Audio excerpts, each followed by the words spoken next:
بسم اللہ الرحمن الرحیم۔ قرآن حکیم کا پیغام کیا ہے؟ قرآن آپ سے کیا چاہتا ہے؟ قرآن پاک کی سورہ اعلیٰ کی آخری 6 آیات کو موضوع گفتگو بناتے ہوئے جناب خرم مراد نے ایک اجتماع میں دانش و حکمت کے پھول کھلائے۔ ان پھولوں کا رنگ، ان کی مہک سب قرآن حکیم کا معجزہ ہے۔ خرم مراد کی زندگی کا مشن اللہ کے بندوں کو اللہ تعالیٰ کے پیغام کی طرف بلانا ہے۔ خرم مراد نے 1952 میں MAD کالج کراچی سے انجینئرنگ کی ڈگری لی۔ عہد طالب علمی میں قرآن پاک کی جانب دل لگایا۔ اعلیٰ تعلیم کے لیے امریکہ گئے تو قرآن کا پیغام پہنچانے کی کوشش میں مگن رہے۔ سعودی عرب اور مشرقی پاکستان میں تعمیراتی منصوبوں پر کام کرتے رہے۔ 1971 میں جنگی قیدی بنے اور سپاہیوں کو قرآن کا علم سکھاتے رہے۔ آج کل ان کی سرگرمیوں کا دائرہ مغربی دنیا ہے۔ انگلستان کے شہر لیسٹر میں اسلامک فاؤنڈیشن کے سربراہ کی حیثیت سے اہل مغرب اور وہاں بسنے والے مسلمانوں کو راہ ہدایت کی جانب بلا رہے ہیں۔ خرم مراد کے بیان کی شگفتگی اور روشنی قرآن پاک کے نور اور فصاحت کا پرتو ہے۔ سورہ اعلیٰ کی آخری 6 آیات جناب خرم مراد۔ اعوذ باللہ من الشیطان الرجیم، بسم اللہ الرحمن الرحیم۔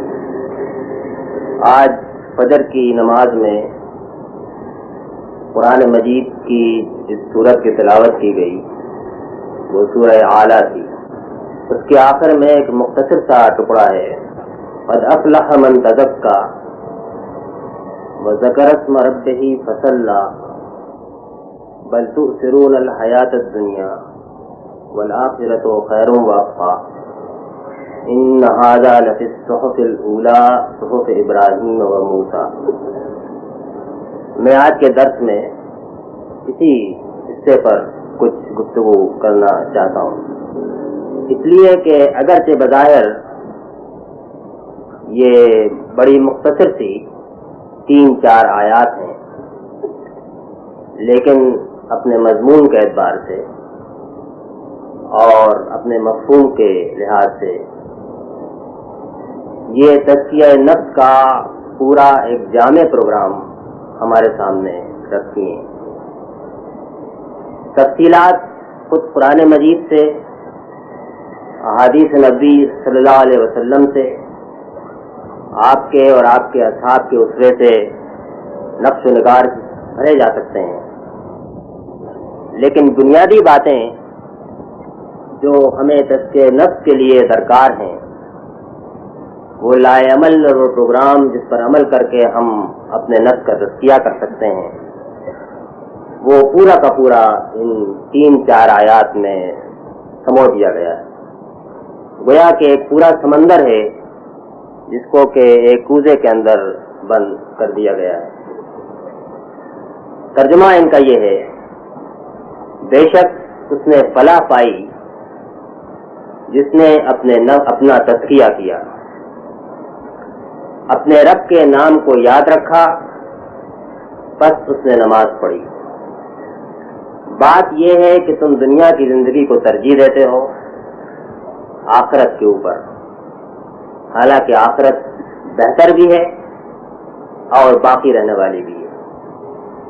یہی وہ بات ہے کہ جو اس سے پہلے نازل شدہ صحیفوں میں کہی گئی، اور ان صحیفوں میں بھی جو ابراہیم اور موسیٰ کے اوپر اتارے گئے۔ پہلا لفظ اس میں قابل غور فلاح کا ہے۔ فلاح کے معنی اردو زبان میں بہت سارے الفاظ سے کیے جا سکتے ہیں، لیکن اس میں 2 مفہوم موجود ہیں، ایک کامیابی کا اور ایک ترقی کا۔ کامیابی کا اور ترقی کا نصب العین ہر انسان کے دل میں چٹکیاں لیتا ہے۔ ہم سب اپنے دل میں یہ چاہتے ہیں کہ دنیا کی زندگی میں جو بھی ہم نے کامیابی کے تصورات قائم کر رکھے ہوں، ان کے مطابق ہمارا عمل اور ہمارا کام اور ہمارا وقت کسی نتیجے تک پہنچے۔ یہ ایک ایسی خواہش ہے کہ جو ہم میں سے ہر ایک کے دل میں موجود ہے۔ کبھی ہم کچھ سن کے، کبھی کسی کو دیکھ کے، کامیابی کے بارے میں اپنے دل میں بہت سارے معیار قائم کرتے ہیں. کبھی کوئی بڑی شاندار گاڑی میں جاتا نظر آیا تو ہم سوچتے ہیں کہ کامیابی شاید یہ ہو کہ کبھی ہم بھی ایسی ہی گاڑی میں بیٹھیں. کبھی کوئی بہت اچھا مکان نظر آیا جس میں بہت عالیشان قالین بچھے ہوئے ہوں تو ہمارے دل میں یہ امنگ پیدا ہوتی ہے کہ شاید کامیابی یہی ہے کہ ایسا ہی مکان ہمارے پاس ہو. کبھی ہمیں کوئی ایسا سیٹ نظر آیا کہ جو بڑے ٹیپ ٹاپ سے رہتا ہے, اچھے کپڑے پہنتا ہے, اس کا بینک بیلنس روز ہزاروں لاکھوں کی تعداد میں بڑھتا ہے, تو کہیں ہمارے دل میں ایک خوابیدہ سی تمنا یہ جاگ اٹھتی ہے کہ شاید یہ ہے جو ہم کو بننا چاہیے. اور کبھی اچھے نمونے بھی نظر آتے ہیں اور ہمارے دل میں یہ تمنا بھی پیدا ہوتی ہے کہ ہم ان جیسے بن جائیں. گویا دراصل مختلف باتیں اور مختلف ماڈل, فیشن کے ماڈل نہیں بلکہ کردار کے ماڈل جو ہماری نگاہوں کے سامنے چلتے پھرتے گھومتے نظر آتے ہیں, ان کو سامنے رکھ کر ہم اپنے لیے کامیابی کے بہت سارے معیار تجویز کرتے ہیں. قرآن مجید میں پہلی بات یہاں یہ کہی گئی ہے کہ کامیاب فی الواقع وہ ہوا جس نے اپنا تزکیہ کر لیا. گویا ان میں سے کوئی چیز بھی جن کا ذکر میں نے کیا ہے کامیابی کا معیار نہیں ہے. کیوں نہیں ہے اس کا ذکر اس کی آخری حصے میں آئے گا, لیکن یہ کہ اصل کامیابی یہ ہے کہ آپ اپنا تزکیہ کر لیں. فلاح کے لفظ سے ایک اور لفظ نکلا ہے جو عربی زبان میں استعمال ہوتا ہے فلاح کا, اور فلاح کہتے ہیں کاشتکار کو. کاشتکار وہ ہوتا ہے جو زمین میں ایک چھوٹا سا بیج ڈالتا ہے اور اس بیج کو وہ اپنی خون پسینے سے سینچتا ہے. اس کے بعد پھر اس سے ایک درخت نکلتا ہے, وہ پھل دیتا ہے اور وہ پھل وہ کھاتا رہتا ہے. تزکیے کے اندر بھی یہ سارے مفہوم شامل ہیں. تزکیہ آدمی کس چیز کا کرے؟ ممکن ہے اس کے نزدیک مکان اور دولت اور کیریئر وہ درخت ہوں کہ جو اس کو اگانے چاہیے, لیکن اگر آپ غور کریں تو آپ یہ محسوس کریں گے کہ آپ کے پاس سب سے قیمتی دولت جو ہے وہ آپ کی شخصیت ہے. جو لوگ دنیا کماتے ہیں وہ بھی اپنی شخصیت کے بل پہ کماتے ہیں, اور جو اپنی نگاہوں کو دنیا سے ماورا کسی نصب العین کے اوپر مرکوز کرتے ہیں وہ بھی اپنی شخصیت کے بل پر ہی آگے بڑھ سکتے ہیں اور ترقی کر سکتے ہیں. تو اپنی شخصیت کو بہتر بنانا یہ دراصل پہلا بنیادی قدم ہے جس سے کہ آدمی ترقی کی منزلیں طے کر سکتا ہے. تو کامیابی ہی مقصود نہیں ہے کہ ہم کسی منزل پر پہنچ جائیں گے, بلکہ کامیابی کے ساتھ مسلسل ترقی بھی مطلوب ہے. جس طرح بیج نہیں رہتا بلکہ درخت بنتا ہے, اور درخت نہیں رہتا بلکہ سدا بہار درخت ہو تو ہمیشہ پھل دیتا رہتا ہے, اسی طرح تزکیے کے معنی یہ نہیں ہے کہ ہم کسی منزل پر پہنچ کر رک جائیں گے, بلکہ تزکیے کے معنی یہ ہے کہ ایک ایسا درخت وجود میں آئے گا, ہماری شخصیت کا درخت, ہمارے کردار کا درخت, کہ جو بڑھتا جائے گا, پھیلتا جائے گا, جس کا سایہ دراز ہوتا جائے گا, جس کے پھل اور پھول میں ہمیشہ اضافہ ہوتا رہے گا. قد افلح میں ماضی کا صیغہ استعمال ہوا ہے, اور یہ عربی زبان کا خاص دور بیان ہے. یہ نہیں فرمایا کہ جو تزکیہ کرے گا وہ کامیاب ہوگا, بلکہ گویا یہ بات اتنی قطعی طے شدہ ناقابل بحث ہے کہ وہ فلاح پا گیا, اور قد لگا کر مزید اس کے اوپر زور دیا گیا ہے کہ بے شک وہ فلاح پا گیا. اب اس میں کسی مزید ریب کی, تذبذب کی, شک کی گنجائش موجود نہیں ہے کہ آدمی شک کرے. عربی زبان میں ماضی, حال اور مستقبل کے صیغے جو دوسری زبانوں میں بڑے واضح طور پہ الگ الگ استعمال ہوتے ہیں, عربی زبان میں ملا جلا کے اس طرح استعمال ہوتے ہیں کہ زبان کے ذریعے ذہن اور دل میں تصویر کھینچتی ہے, اور وہ تصویر نقش ہو جاتی ہے, اور اس کے بڑے گہرے اثرات شخصیت پر پڑتے ہیں. اسی لیے قرآن عربی مبین میں ہے, اور عربی مبین میں یہ تاثیر ہے کہ وہ الفاظ میں بڑی خوبصورت تصویریں کھینچتی ہے. صرف لفظ استعمال ہوا ہے تزکیے کا. تزکیے کے اندر دو مفہوم ہے, ایک صفائی کا اور جیسا میں نے کہا کہ ایک ترقی کا. اس لفظ کے اندر بڑھنے کے معنی بھی شامل ہیں اور صاف ہونے کے بھی.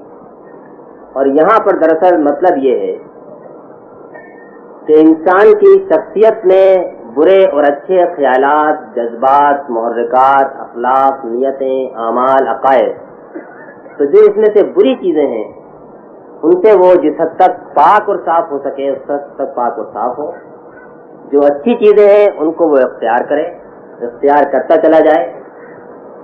اور اس میں اچھائی کی کوئی حد نہیں ہے، بلکہ یہ ایک ایسی چیز ہے کہ جس میں جتنی بھی ترقی آدمی کرنا چاہے ترقی کے دروازے اور کھلتے چلے جاتے ہیں.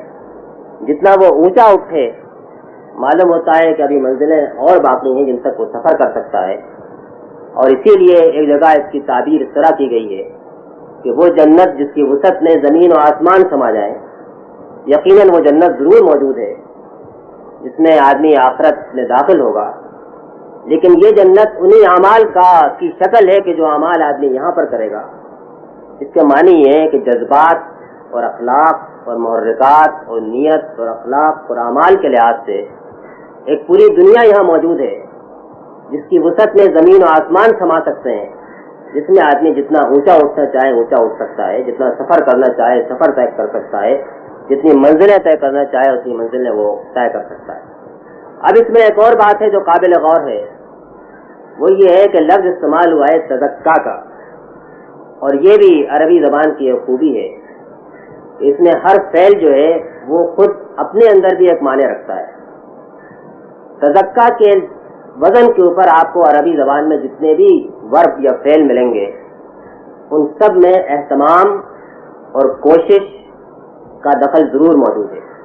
تدبر یا تفکر، ان ساری چیزوں کے اندر آدمی اہتمام کے ساتھ اور محنت کے ساتھ اور کوشش کے ساتھ اور اپنی صحیح سے کچھ حاصل کرتا ہے. تطہر کے معنی اسی لیے قرآن مجید میں جہاں غسل میں تطہر کا لفظ استعمال ہوا ہے، مفسرین نے لکھا ہے کہ اس لفظ کے معنی اسی لیے یہ ہے کہ آدمی اپنے آپ کو اہتمام کے ساتھ پاک کرے، ایک بال برابر جگہ بھی خشک نہ رہے جب وہ پاک ہوتا ہے. اسی پر وزن پر یہ لفظ بھی آیا ہے. اس لیے اس کے اندر یہ مفہوم پوشیدہ ہے کہ اس پاکیزگی کا انحصار کسی خارجی شے کے اوپر نہیں ہے، کسی باہر کی پروگرام اور تقریر اور محرک کے اوپر نہیں ہے، بلکہ اس میں اصل چیز جو ہے وہ آدمی کا اپنا فیصلہ، اپنی ذمہ داری کا احساس، اپنی کوشش، اپنی یکسوئی اور اپنا عزم ہے. اگر اندر سے یہ چیز موجود نہ ہو تو باہر سے کتنے ہی لباس کیوں نہ اڑا دیے جائیں فی الواقع تزکیہ نہیں ہو سکتا. اور اگر اندر یہ چیز موجود ہو تو باہر سے اگر بارش کے چند قطرے بھی گریں گے تو یکایک ایک ہری بھری کھیتی لہلا اٹھے گی. یہ بڑا اہم نقطہ ہے کہ جو تربیت اور تزکیے کے سلسلے میں ہمارے ذہنوں میں ہمیشہ واضح رہنا چاہیے. جب ہم اپنی خامیاں اور کمزوریاں دیکھتے ہیں اور ان منزلوں کی طرف ہماری نگاہ چاہتی ہے جہاں تک ہم کو پہنچنا ہے، تو کبھی ہمارا دل یہ چاہتا ہے کوئی پروگرام ہو جائے، کوئی تربیت گاہ ہو جائے، کوئی تقریر ہو جائے، کوئی درس ہو جائے. یہ ساری چیزیں ممد اور معاون تو ہو سکتی ہیں، لیکن یہ اس کا بدل نہیں ہو سکتی کہ جو جذبہ اور کوشش اور محنت خود آدمی کو کرنا ہے. اور یہ بات صرف تزکیہ کے لفظ کے اندر سمو دی گئی ہے. کوئی باہر سے آ کر آپ کو پاک نہیں کر سکتا، وہ آپ کی مدد کر سکتا ہے، آپ کی معاونت کر سکتا ہے، آپ کے اندر کبھی اچھے جذبات ابھار سکتا ہے، آپ کے محرکات کو خالص کرنے میں آپ کی مدد کر سکتا ہے. لیکن اگر آپ نے اپنے آپ کو یکسو نہیں کیا ہے اور آپ کے اندر عزم و ارادہ موجود نہیں ہے اور آپ محنت کے لیے تیار نہیں ہیں تو باہر سے کوئی چیز آپ کو بہتر نہیں بنا سکتی. تزکیے کا عمل ہم کتابوں میں ضرور پڑھتے ہیں کہ نگاہ پڑی اور آدمی بدل گیا، لیکن وہ تو دراصل ایک لمحے کی چیز ہوتی ہے کہ جو حاصل ہو جاتی ہے. فی الواقع تزکیے کا عمل جو ہے وہ کوئی جادو کی چھڑی کی طرح کی چیز نہیں ہے کہ آپ نے اس کو گھما دیا اور معلوم ہوا کہ سارے کے سارے لوگ اچھے ہو گئے یا آپ خود اچھے ہو گئے. یہ تو وہ طویل جدوجہد ہے کہ جو پہلے لمحے سے جب آپ کو اس کا احساس ہو کہ آپ کی منزل اپنا تزکیہ اور اپنی صفائی اور اپنی سیرت کی تعمیر ہے، اس وقت سے لے کر اور آخری سانس تک جاری رہتی ہے. اور جیسا میں نے کہا کہ یہ ایسی بھی نہیں ہے کہ جو ایک ہابی کے طور پہ کی جا سکتی ہو، بلکہ یہ اہتمام کا تقاضا کرتی ہے، یہ ہم وقت اہتمام کا تقاضا کرتی ہے اور محنت کا تقاضا بھی کرتی ہے۔ اب اس کے بعد یہ فرمایا گیا ہے، جو کچھ کہا گیا ہے اس کو ہم دو طرح سے سمجھ سکتے ہیں۔ ایک تو ہم یہ آیت کا ترجمہ کر سکتے ہیں کہ فلاح اس نے پائی جس نے اپنا تزکیہ کیا، جس تزکیے میں بہت ساری چیزیں شامل ہیں، اور اللہ کے نام کو یاد رکھا اور نماز پڑھی اور دنیا پر آخرت کو ترجیح دی۔ اور دوسری طرح ہم اس کو یوں بھی سمجھ سکتے ہیں کہ کامیاب وہ ہوا جس نے تزکیہ کیا، اپنے آپ کو پاک کیا، اور اپنے آپ کو پاک کرنے کے لیے اس نے اللہ کے نام کو یاد رکھا، اور اللہ کے نام کو یاد رکھنے کے لیے اس نے نماز پڑھی، اور نماز پڑھنے کے ذریعے اس کے اندر یہ صفت پیدا ہوئی کہ اس نے دنیا کو آخرت پر ترجیح دی۔ آپ تھوڑا سا اس پر غور کریں گے، دونوں کے اندر معمولی سا فرق بھی ہے اور دونوں تقریباً ایک ہی قسم کی بات ہے۔ اس کو ہم الگ الگ پوائنٹ کے طور پہ بھی سمجھ سکتے ہیں اور سب کو ایک زنجیر کی طرح ایک کڑی کے اندر مربوط بھی کر سکتے ہیں۔ یہ صفات جو یہاں پر بیان ہوئی ہیں، یہ پروگرام جس کا یہاں پر ذکر کیا گیا ہے، اس کا ہر آئٹم الگ الگ بھی اپنی جگہ پر ایک مقام رکھتا ہے اور یہ آپس میں بھی ایک دوسرے کے ساتھ مربوط ہیں۔ پہلی بات جو کہی گئی ہے وہ یہ ہے کہ تزکیے کے لیے اللہ کا نام یاد رکھنا ضروری ہے۔ قد افلح من تزکیٰ وذکر اسم ربہ، جس نے اپنے رب کے نام کو یاد رکھا۔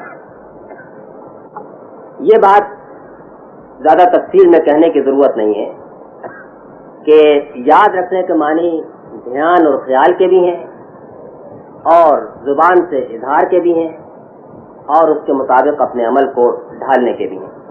اس مختصر سی ذکر کی تعریف کے بعد جو بات غور کرنے کی ہے وہ یہ ہے کہ آخر تزکیہ نفس کا ذکر سے اتنا گہرا تعلق کیوں ہے کہ قرآن نے ایک طرف تو فلاح کو تزکیے کے ساتھ جوڑا اور دوسری طرف تزکیے کو فوراً ذکر کے ساتھ جوڑ دیا۔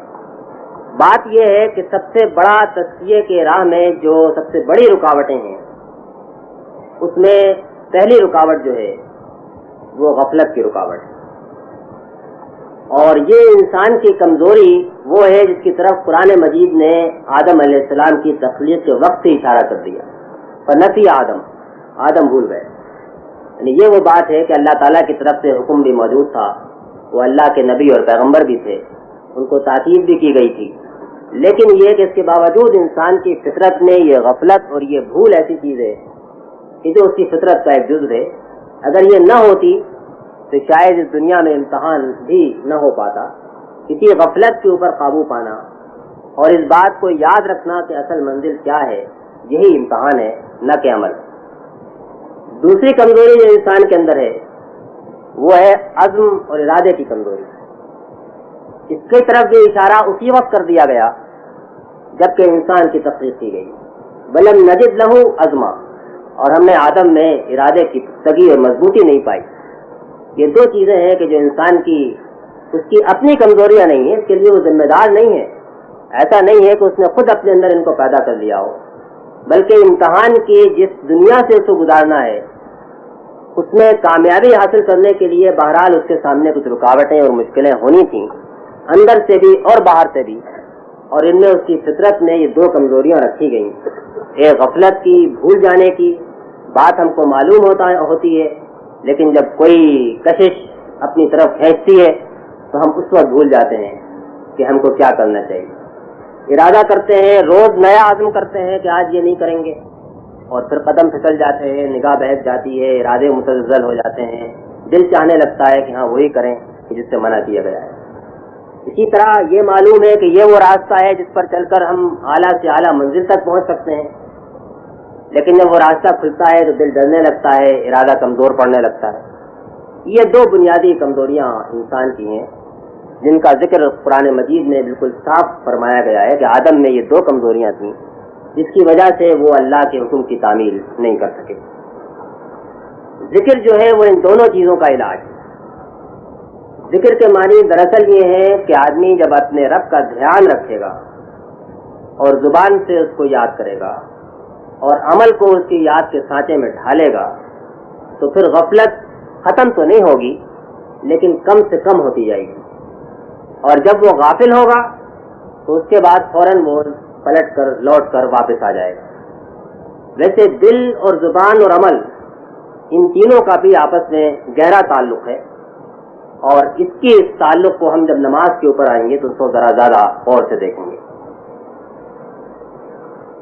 پھر ذکر کا جو پہلا مسکن ہے، جو پہلا اس کا گھر ہے، جیسا میں نے کہا کہ وہ دل ہے، اور جتنا دل کے اندر یہ احساس رہے گا کہ ہمارا ایک رب ہے اور ہمیں اس سے ملاقات کرنی ہے اور ہم اس کے سامنے حاضر ہیں اور وہ ہم کو ہر وقت دیکھ رہا ہے اور ہر کام اس کو صرف اس کے لیے کرنا ہے، اتنا ہی وہ میدان اور وہ راستہ صاف ہوتا جائے گا جس کے ذریعے انسان اپنا تزکیہ کر سکے۔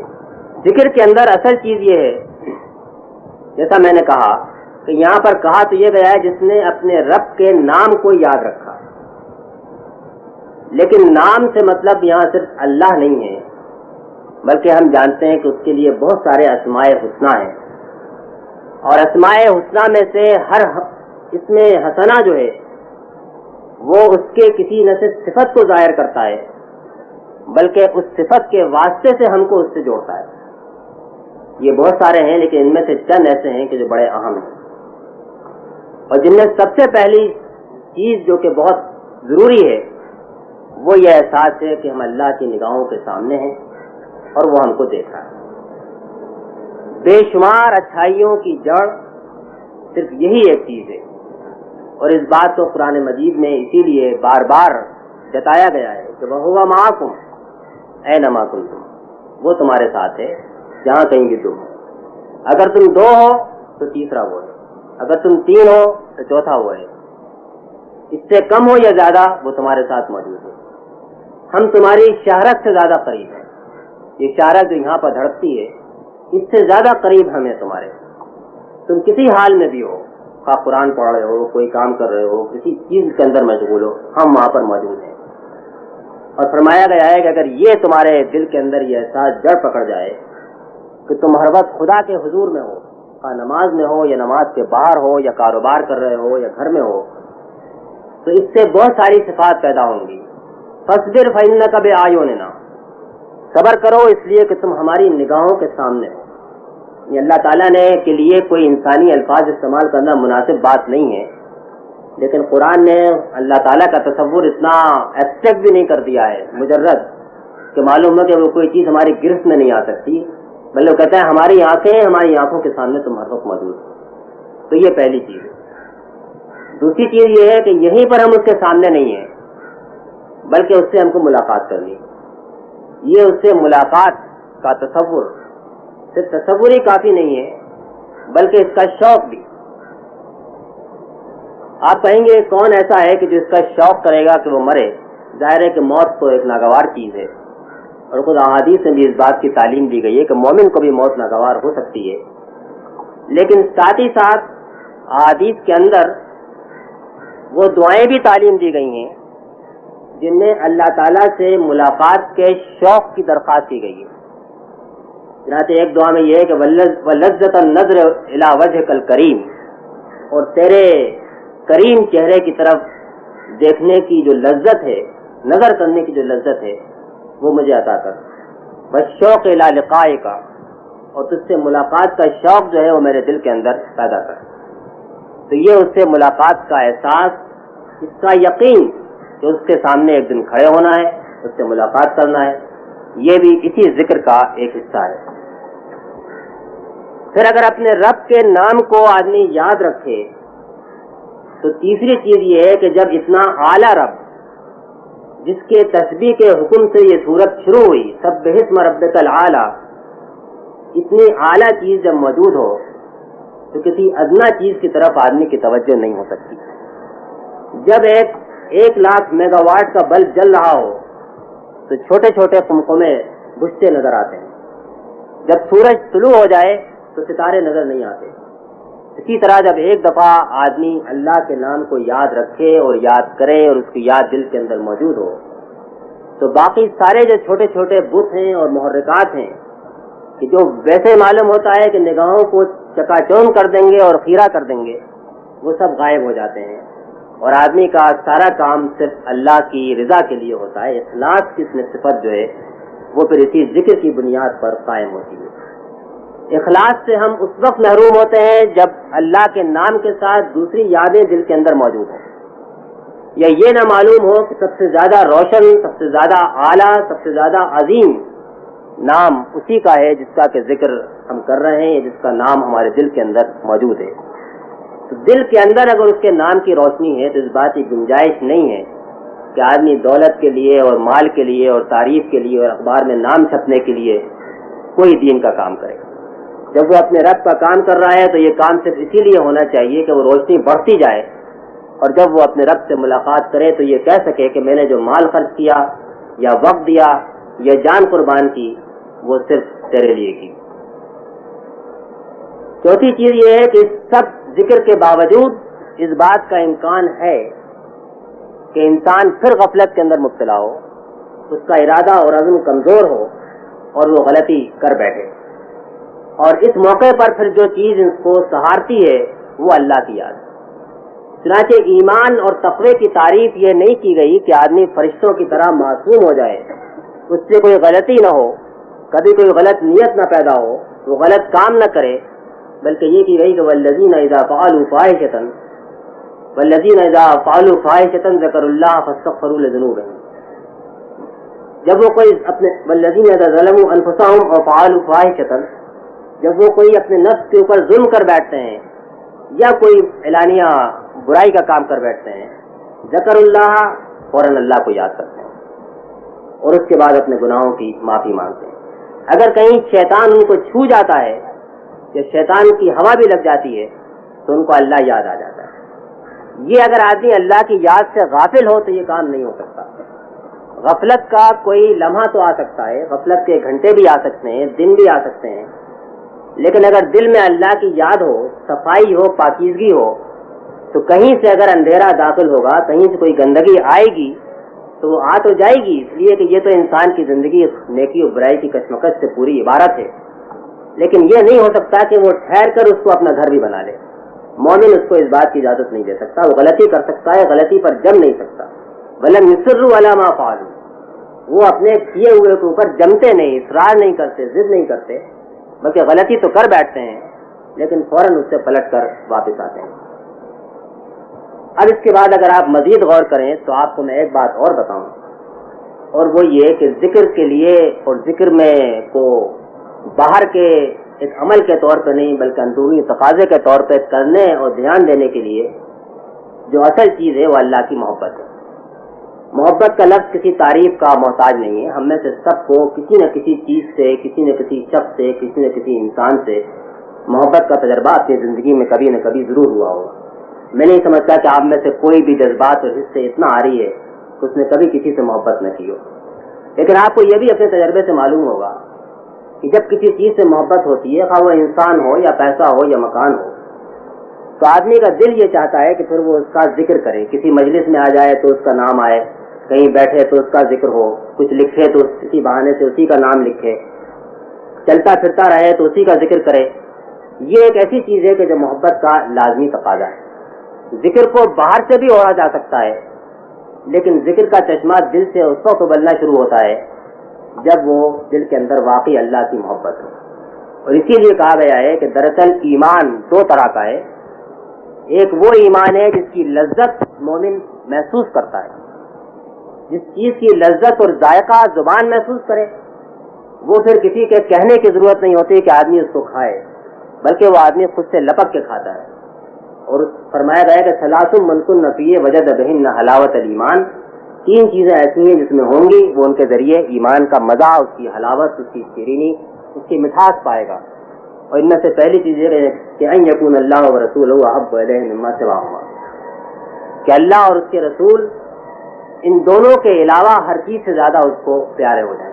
اب جب ہم نے ذکر کے اس پورے معنی کو یہ دیکھا کہ اللہ کے نام کو یاد رکھنے کے معنی اللہ اللہ کرنے کے نہیں ہے, بلکہ اللہ کا ایسا دھیان اور اس کا ایسا خیال اور اس کا ایسا ذکر جس کے نتیجے میں یہ چیزیں وجود میں آئے, تو اب آپ یہ سمجھ سکتے ہیں کہ ذکر کے اندر کئی چیزیں شامل ہیں. ذکر کے ذریعے صفائی بھی ہوگی, اور صاف کر کے جو چیز حاصل ہوگی اس کی حفاظت بھی ہوگی. اس لیے ذکر کو ایک حدیث میں قلعے سے تعبیر کیا گیا ہے کہ جس کے اندر انسان دشمن کے سارے حملوں سے پناہ گیر ہو سکتا ہے. شیطان دائیں سے بھی آتا ہے اور بائیں سے بھی آتا ہے اور آگے سے بھی آتا ہے اور پیچھے سے بھی آتا ہے. یہ اس نے اللہ تعالیٰ کے سامنے اپنے اس ارادے کا پورا اعلان کیا تھا کہ میں آگے سے بھی آؤں گا اور پیچھے سے بھی، اور دائیں سے بھی آؤں گا اور بائیں سے بھی آؤں گا، اور ہر طرف سے گمراہ کرنے کی کوشش کروں گا.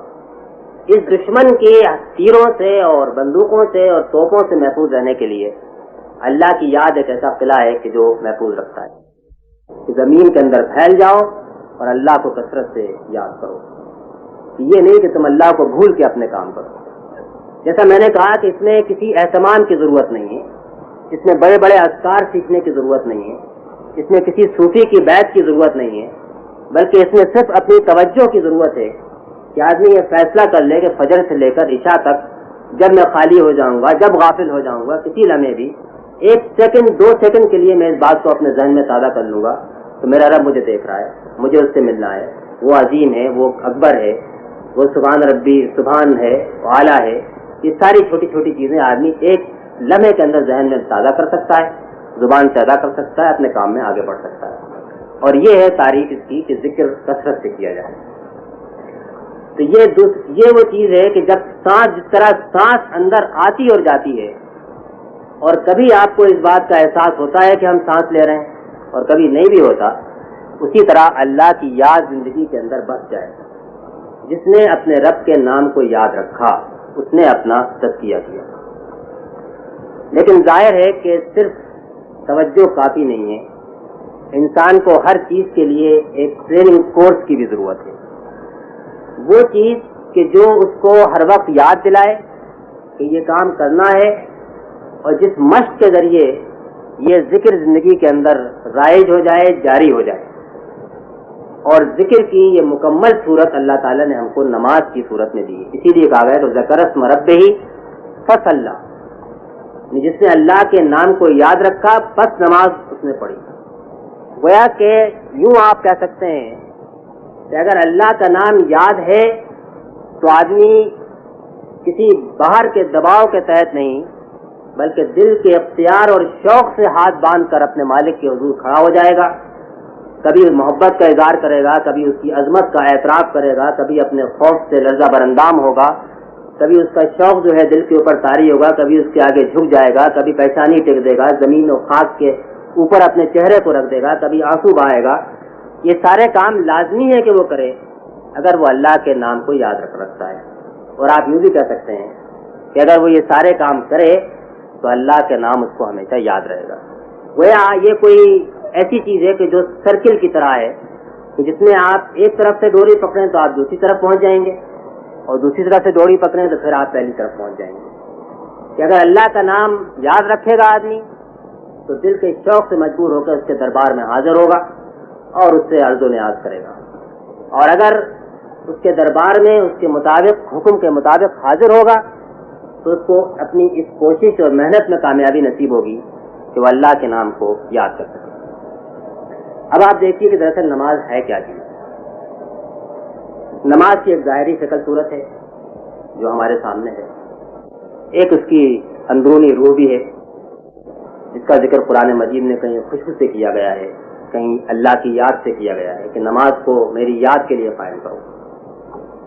اگر آپ غور کریں تو نماز دراصل ذکر کی ایک مکمل تصویر ہے، جیسا کہ میں نے پہلے کہا تھا. یہ ایک ایسی چیز ہے جس میں دل اور دھیان بھی مصروف ہوتا ہے، اعضاء چہرے سے لے کر اور پاؤں تک ہر عضو جسم کا ہر حصہ اللہ کا ذکر کرتا ہے، اور اس کے ساتھ زبان بھی مسلسل اللہ کو یاد کرتی ہے اور اس کے کلام کی تلاوت کرتی ہے. گویا ایک پوری مکمل جامع تصویر جو ہے نماز کی صورت میں ہمارے سامنے آ جاتی ہے. تو گویا نماز اللہ کی یاد کی ایک مکمل صورت ہے. اور اس میں جو بات آپ کے غور کرنے اور یاد رکھنے کی ہے وہ یہ ہے کہ دراصل اللہ تعالیٰ نے تو آپ کی ٹریننگ کے لیے، آپ کی تربیت کے لیے ایک 5 وقت کا چند منٹ کا نسخہ آپ کے ہاتھ میں تھما دیا ہے. ہماری بدقسمتی یہ ہے کہ ہم عام طور سے جو چیز کے ہم زندگی میں عموماً کرتے ہوتے ہیں وہ تو ہماری عادت بن جاتی ہے، اور اس کے بعد پھر ہم طلبگار ہوتے ہیں خصوصی پروگراموں کے جن کے ذریعے وہ چیزیں ہمارے اندر پیدا ہوں جن کے لیے عام زندگی کی وہ چیزیں بالکل کافی ہیں۔ میں یہ سمجھتا ہوں کہ کوئی انسان مجھ سمیت اگر 5 وقت توجہ اور خشوع اور ذکر کے ساتھ اللہ کو یاد کر لے تو اس کو پھر کسی تقریر اور تفسیر اور درس کی شاید بہت بڑی حاجت نہیں رہے گی۔ آخر صحابہ کرام رضی اللہ تعالی عنہم نہ کتابیں پڑھتے تھے، نہ لمبی لمبی تقریریں سنتے تھے، نہ ان کی تربیت گاہیں ہوتی تھیں، لیکن 5 وقت کی نماز ایک ایسا نسخہ تھا کہ جس کے ذریعے وہ اپنی تربیت کرتے تھے، اور اس کے بعد رات کی نماز بھی اس میں شامل تھی، اور اس کے ذریعے وہ ان کے لیے بڑی حد تک کافی تھی۔ اور بھی ذرائع ہیں تربیت کے، لیکن یہ کہ بہرحال اللہ تعالیٰ کے ساتھ تعلق جوڑنے کے لیے اور جن صفات کی طرف کا میں نے اشارہ کیا ہے وہ ان کے لیے کافی ہے۔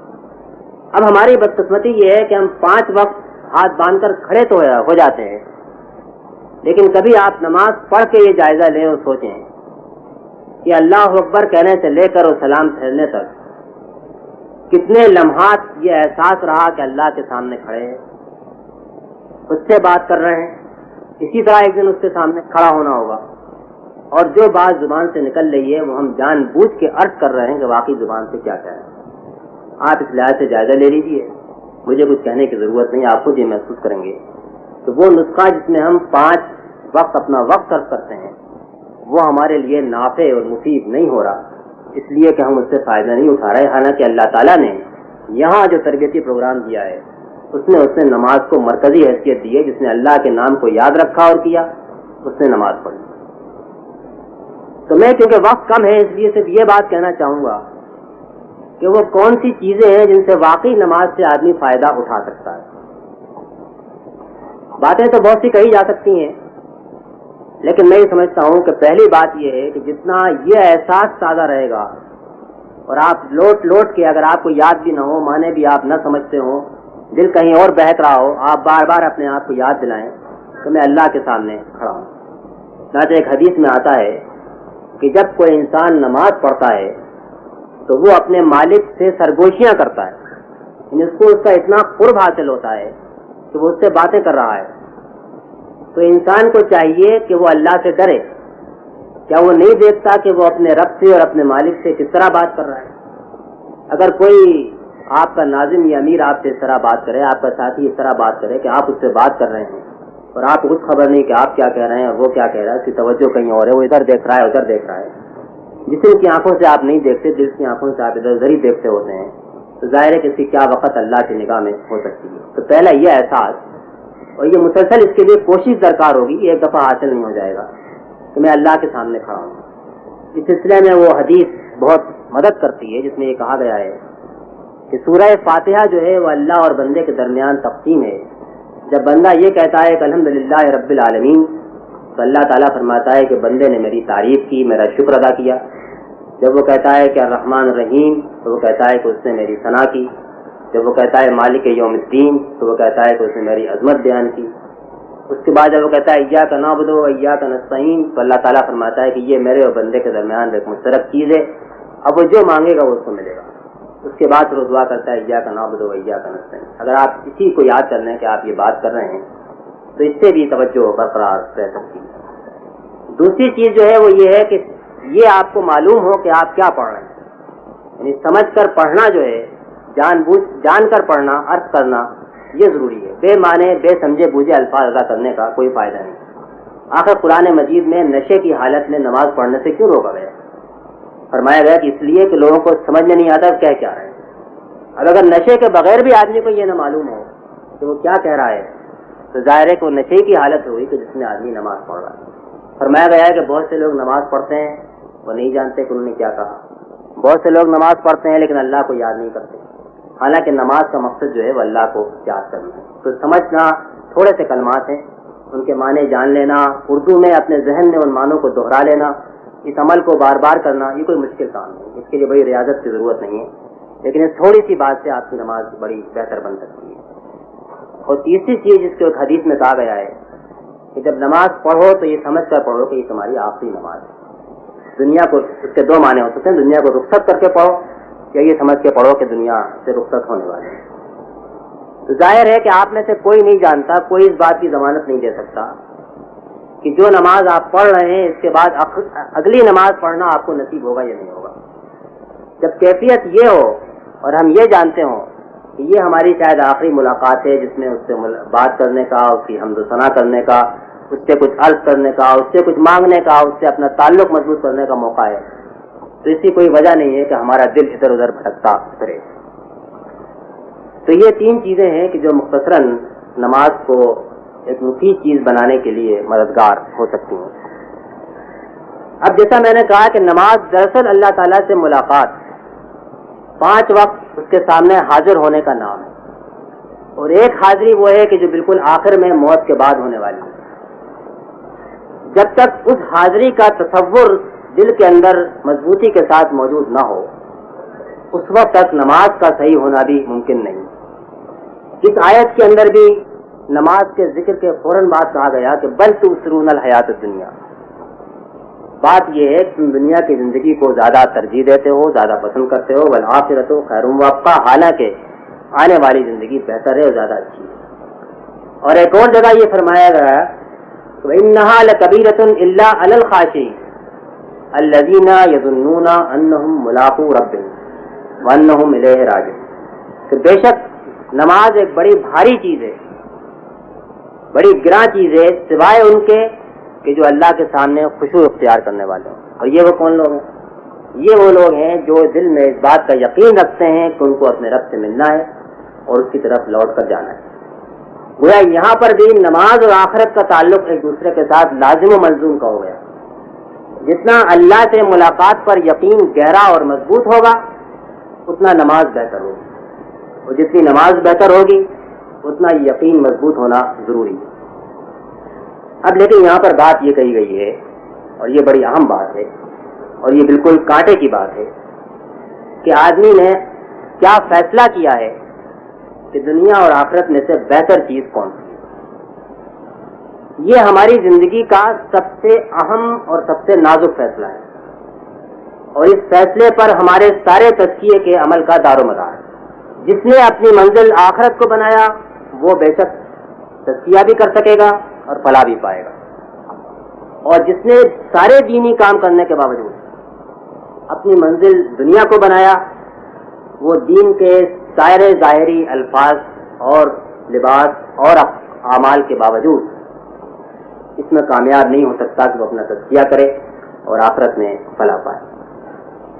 اس لیے کہ پہلا قدم ہی یہ ہے، اور انبیاء کرام علیہ السلام کی پہلی دعوت کا بنیادی نقطہ یہ ہے کہ آدمی اپنے آپ کو آخرت کی منزل کے لیے وقف کر دے۔ اس کے لیے قرآن مجید نے ارادے کا لفظ استعمال کیا ہے، من اراد الآخرہ، جس نے آخرت کا ارادہ کیا ایک وہ گروہ ہے، اور دوسرا گروہ یہ وہ ہے کہ جو اس دنیا کے لیے مشکل ہے کہ ہم اس دنیا کی شاہراہ پر اپنے رب کے نام کو یاد رکھ سکیں اور برے اخلاق، اعمال اور نیات سے اپنے آپ کو پاک کر سکیں اور اچھے اخلاق اور اعمال کو اختیار کر سکیں۔ اس لیے کہ دنیا کی کشش ایسی ہے کہ جو ہم کو بار بار غفلت کے اندر مبتلا کرتی ہے، جس کی خاطر ہمارا عزم اور ارادہ کمزور ہوتا ہے، اور جس کی وجہ سے ہم یہ بھولنے لگتے ہیں کہ ہم کو دراصل کس راہ پہ چلنا چاہیے، کیا چیزیں اختیار کرنا چاہیے، ہماری تگ و دو اور ہماری بھاگ دوڑ سب کس چیز کے لیے ہونا چاہیے۔ کہا یہ نہیں گیا کہ جو آپ دنیا کو ترک کر دیں، دنیا میں تو رہنا ہے، وہ دنیا ہی آخرت کے حصول کا راستہ ہے، لیکن ترجیح کس چیز کو حاصل ہے، یہ اصل چیز ہے کہ اصل منزل کیا ہے۔ جب دونوں چیزوں میں کشمکش ہو، جہاں تصادم ہو، جہاں دو چیزیں دعوے دار بن کر کھڑی ہو جائیں، جہاں دو چیزیں دامن کو کھینچیں، نگاہ کو کھینچیں، وہاں پھر آدمی کہاں بیٹھنے کا اور کہاں رہنے کا اور کہاں نگاہ اور دل کو اٹکانے کا فیصلہ کرتا ہے۔ یہ وہ بات ہے کہ جو تزکیے کے عمل میں بالکل پہلا قدم ہے۔ اب بات اس کا ذکر آخر میں اس لیے کیا گیا ہے کہ یہ اس پورے عمل میں روح کی حیثیت رکھتا ہے، اور یہ قرآن مجید کے بیان کا قاعدہ ہے، کبھی وہ روح سے شروع کرتا ہے اور جسم پر آ کے ختم کرتا ہے، کبھی شاخ سے شروع کرتا ہے اور جڑ تک پہنچتا ہے، اور کبھی جڑ سے شروع کرتا ہے اور شاخیں سامنے ظاہر کرتا ہے۔ یہاں پر اس پورے عمل کی خواہ و نماز ہو یا اللہ کے نام کی یاد ہو، یہ تزکیے کا عمل ہو یا کامیابی ہو، اس سب کی جو جڑ، بنیاد اور روح ہے اس کا ذکر بالکل آخر میں کہا گیا ہے کہ اصل بات یہ ہے کہ جو چیز بہتر ہے اور باقی رہنے والی ہے وہ تو آخرت ہے، لیکن جس وجہ سے تم اللہ کے نام کو بھول جاتے ہو، اس سے غافل ہو جاتے ہو، نماز سے فائدہ نہیں اٹھا پاتے، اپنے تزکیے کے عمل سے غافل ہو جاتے ہو، جذبہ سرد پڑنے لگتا ہے، جوش ٹھنڈا ہونے لگتا ہے، چیزیں روٹین بننے لگتی ہیں، وہ یہ ہے کہ تم نے فی الواقع باوجود جتنے بھی تمہارے عزائم اور ارادوں کا اظہار ہو، تم نے یہ فیصلہ نہیں کیا کہ واقعی کون سی چیز بہتر ہے اور کون سی چیز باقی رہنے والی۔ اسی کی وجہ سے کبھی کبھی ہمارے اوپر یہ بات بھی صادق آنے لگتی ہے کہ الذین ضل سعیہم فی الحیات الدنیا وہم یحسبون انہم یحسنون صنعا، بہت سے لوگ ہیں جن کی ساری عمل اور ساری سرگرمیاں جو ہیں وہ دنیائی کے اندر بھٹکتی رہتی ہیں، اسی میں گم رہتی ہیں، اور وہ سمجھتے ہیں کہ ہم بڑے اچھے کام کر رہے ہیں۔ تو اس لحاظ سے ہم کو بھی اپنی ساری دینی جدوجہد کا جائزہ ہمیشہ لیتے رہنا چاہیے کہ پھر واقعی ہم کس لیے کر رہے ہیں اور ہماری نیت کیا ہے، اور کیا ہم نے یکسو ہو کر اس بات کا فیصلہ کر لیا ہے کہ دنیا ہم کتنا ہی استعمال کریں، کتنا ہی برتیں، لیکن یہ کہ ہمارے لیے اصل چیز جو ہے وہ آخرت ہے۔ اب اس میں دو تین باتیں ہیں کہ جو ہمارے سامنے آتی ہیں، جیسا میں یہ پہلے ہی کہہ چکا ہوں، اس کو دہرانے کی ضرورت نہیں ہے کہ ترک دنیا کا مطالبہ نہیں ہے، لیکن یہ مطالبہ ضرور ہے کہ ہم دنیا کے اوپر آخرت کو ترجیح دیں، اور اس حد تک ترجیح دیں کہ ایک مقام وہ آ جائے جہاں پر دنیا کا برتنا اور نہ برتنا ہمارے لیے کوئی فرق نہ پیدا کرے۔ پتہ نہیں آپ میری یہ بات سمجھ رہے ہیں یا نہیں سمجھ رہے۔ میرا مقصد یہ ہے کہ آدمی کو اچھا کھانا ملے یا اس کو ایک سوکھی روٹی ملے، اس کے لیے یہ بات برابر ہو جائے۔ اس کو رہنے کے لیے ایک عالیشان کمرہ ملے یا ایک جھونپڑی ملے، اس سے کوئی فرق محسوس نہ ہو۔ اس کو رہنے کے لیے ایک اچھا عمدہ قیمتی لباس ملے یا وہ پیون لگا ہوا کپڑا پہنا ہو، لیکن اس کے لیے دونوں چیزیں برابر ہو جائیں، اس لیے کہ ان دونوں میں کوئی فرق پھر اس کے لیے نہیں رہتا۔ نعمت سے بھی وہ اللہ کی بندگی کر سکتا ہے اور تکلیف سے اور رخصت کی حالت میں بھی وہ اللہ کی بندگی کر سکتا ہے۔ بات یہاں پر یہ بھی کہی گئی ہے کہ آخرت کی ترجیح اس لیے ہے کہ ایک تو یہ کہ یہ بہتر ہے، اور دوسری بات یہ ہے کہ باقی رہنے والی ہے۔ اگر آدمی دنیا کو اپنی منزل بنائے تو اس میں سے کوئی چیز بھی ایسی نہیں ہے کہ جو اس کے ساتھ باقی رہنے والی ہو۔ اس طرح ایک حدیث میں فرمایا گیا ہے کہ جب آدمی قبر تک جاتا ہے تو اس کے ساتھ تین چیزیں جاتی ہیں، ایک اس کے اعمال جاتے ہیں، ایک اس کے وارث اولاد اور اس کے غم کرنے والے جاتے ہیں، اور ایک اس کا مال جاتا ہے۔ دو چیزیں واپس آ جاتی ہیں، صرف اس کا اعمال جو ہے اس کے ساتھ رہتا ہے۔ ایک اور حدیث میں فرمایا گیا ہے کہ آدمی کہتا ہے کہ یہ میرا مال ہے، یہ میرا مال ہے، ہاذا مالی ہاذا مالی، یہ میرا کارخانہ ہے، یہ میری بزنس ہے، یہ میری انڈسٹری ہے، یہ میرا مکان ہے، یہ میرا سامان ہے، یہ میری اولاد ہے، حالانکہ اس میں سے کچھ اس کا نہیں۔ اس کا بس وہی ہے کہ جو اس نے کھایا اور پیا یا جو اس نے پہنا وہ اس کی ذات کے کام آیا، کپڑا پہن لیا، کھانا کھا لیا۔ اس کے بعد جو کچھ بھی ہے وہ اگر اس نے اللہ کی راہ میں دیا تو وہ اس کا ہے، وہ اس کو واپس ملے گا، کئی گنا ہو کے واپس ملے گا۔ اس کے علاوہ جو کچھ ہے اس کو اپنے وارثوں کے لیے چھوڑ کے جانا ہے۔ تو اس لحاظ سے باقی رہنے والی چیز جو ہے وہ آخرت کی کمائی ہے۔ پھر یہ بھی فرمایا گیا کہ وہ بہتر بھی ہے۔ بہتر کس لحاظ سے ہے؟ اگر آپ دنیا اور آخرت کا موازنہ کریں تو آپ کو بڑی حیرت انگیز باتیں محسوس ہوں گی جن کو ہم اکثر نظر انداز کر دیتے ہیں، لیکن قرآن نے ان کی طرف بار بار اشارہ کیا ہے۔ نہ صرف یہ کہ دنیا عارضی ہے اور چھوٹنے والی ہے اور آخرت ابدی ہے اور ہمیشہ ساتھ رہنے والی ہے، بلکہ ایک بڑی اہم بات یہ ہے کہ آخرت کے لیے کی جانے والی کوئی کوشش ضائع نہیں ہو سکتی۔ یہ ممکن نہیں ہے کہ آدمی خلوص کے ساتھ آخرت کے لیے کوئی محنت کرے اور وہ محنت ضائع ہو جائے۔ دنیا کے لیے کی جانے والی محنتیں ضائع ہوتی ہیں، ہم صبح سے شام تک دیکھتے ہیں، کتنی چیزوں کے لیے ہم تمنائیں کرتے ہیں، آرزویں کرتے ہیں، گھنٹے لگاتے ہیں، دن لگاتے ہیں، سالوں محنت کرتے ہیں، وہ ہمارے ہاتھ نہیں آتی۔ آخرت میں جس کا ہم نے ارادہ کیا، یہاں تک کہ نیت بھی کی، تو وہ لکھ لی جائے گی، ہم کو مل جائے گی، اور کر بیٹھے تو پھر تو کئی گنا ہو کے ملے گی۔ دنیا کا معاملہ یہ، قرآن نے خود یہ کہا ہے کہ لمن نشاء ما نرید، ہم جس کو چاہتے ہیں دیتے ہیں اور جتنا چاہتے ہیں دیتے ہیں۔ یہ ضروری نہیں ہے کہ ہر ایک کو ملے، کوئی قانون نہیں ہے کہ جو آدمی دنیا کے لیے کوشش کرے گا، جس چیز کے لیے کوشش کرے گا وہ اس کو لازمن ملے گی۔ ہو سکتا ہے کسان بیج ڈالے اور بیج برباد ہو جائے، کوئی فصل نہ ہوگی، لیکن آخرت کا بیج جو ڈالے گا وہ برباد نہیں ہو سکتا۔ اور پھر جس کو چاہیں گے دیں گے اور جتنا چاہیں گے دیں گے۔ یہ بھی ضروری نہیں کہ آدمی نے جس چیز کا بیج ڈالا پوری ہی فصل آئے، کبھی کم آتی ہے کبھی زیادہ آتی ہے, کسی کو زیادہ بھی مل جاتا ہے, کوئی عمر بھر کھٹتا ہے, دن رات لگاتا ہے, کلرکی کرتا ہے, بزنس میں لگتا ہے, لیکن نفع نہیں ہوتا, کسی کو ہو جاتا ہے. لیکن آخرت کے بارے میں فرمایا کہ من اراد الآخرۃ وسعى لها سعيها فهو مؤمن فاولئک کان سعیهم مشکورا. جس نے آخرت کو اپنی منزل بنایا, اس کے لیے یکسو ہو گیا, اس کے لیے کوشش کی اور ایمان کے ساتھ کی, تو یہ وہ ہیں کہ جن کی صحیح, جن کی محنت ضائع نہیں جائے, اس کی پوری قدردانی کی جائے گی, اس کا پورا صلہ دیا جائے گا. تو یہ ایک اور پہلو ہے جس کے لحاظ سے آخرت بہتر ہے. ایک اور لحاظ سے آپ دیکھیں تو دنیا کا ایک دھوکہ یہ بھی ہے کہ آپ اس کو کتنا ہی سمیٹ لیں لیکن اس سے فائدہ اٹھانے کی آپ کی صلاحیت محدود ہے.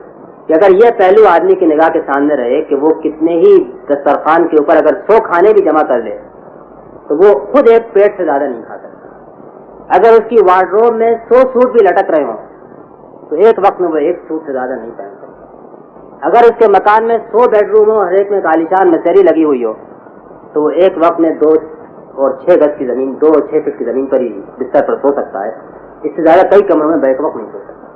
یہ دنیا کی دینے کا عالم ہے. کوئی جب دیتی ہے تو بڑا کم دیتی ہے, بہت ناپ توڑ کے دیتی ہے, اتنا بھی نہیں دیتی جتنا آدمی محنت کرتا ہے, تو پھر جتنا دیتی ہے آدمی اس سے فائدہ بھی نہیں ہوتا. اور آخرت کا یہ ہے کہ آدمی جو چاہے گا وہ ملے گا. یہ قرآن مجید میں جنت کی سب سے جامع تعریف یہ ہے کہ جو کچھ وہ چاہیں گے وہ ملے گا, وہ لدینا مزید, اور ہمارے پاس اس سے زیادہ بھی ہے. یہ وہ بات ہے کہ جس کے لیے کہا گیا کہ آخرت بہتر بھی ہے اور باقی رہنے والے. تو اگر آپ اب اس حصے پر غور کریں تو آپ محسوس کریں گے کہ اگرچہ اس میں بڑی لمبی چوڑی تفسیر اختیار نہیں کی گئی ہے اور اس میں بہت لمبی چوڑی بحث نہیں کی گئی ہے, گنتی کی 4 آیات ہیں جن کو آدمی یاد بھی کر سکتا ہے, پڑھ بھی سکتا ہے, دوہرا بھی سکتا ہے, لیکن ان آیات کے اندر وہ سارا نسخہ اور سارا لائے عمل اور سارا پروگرام آ گیا ہے جو اگر ہمارے دل و دماغ اور عمل کے اندر جاری و سازی ساری ہو تو تزکیہ اور فلاح کا راستہ جو ہے وہ کھل جاتا ہے. اور یہ وہ سبق ہے کہ جو ازل سے دیا گیا ہے, قرآن میں بھی دیا گیا ہے اور اب تک یہی سبق رہے گا. اسی لیے کہا گیا کہ ان ھذا لفی الصحف الاولی صحف ابراہیم و موسیٰ.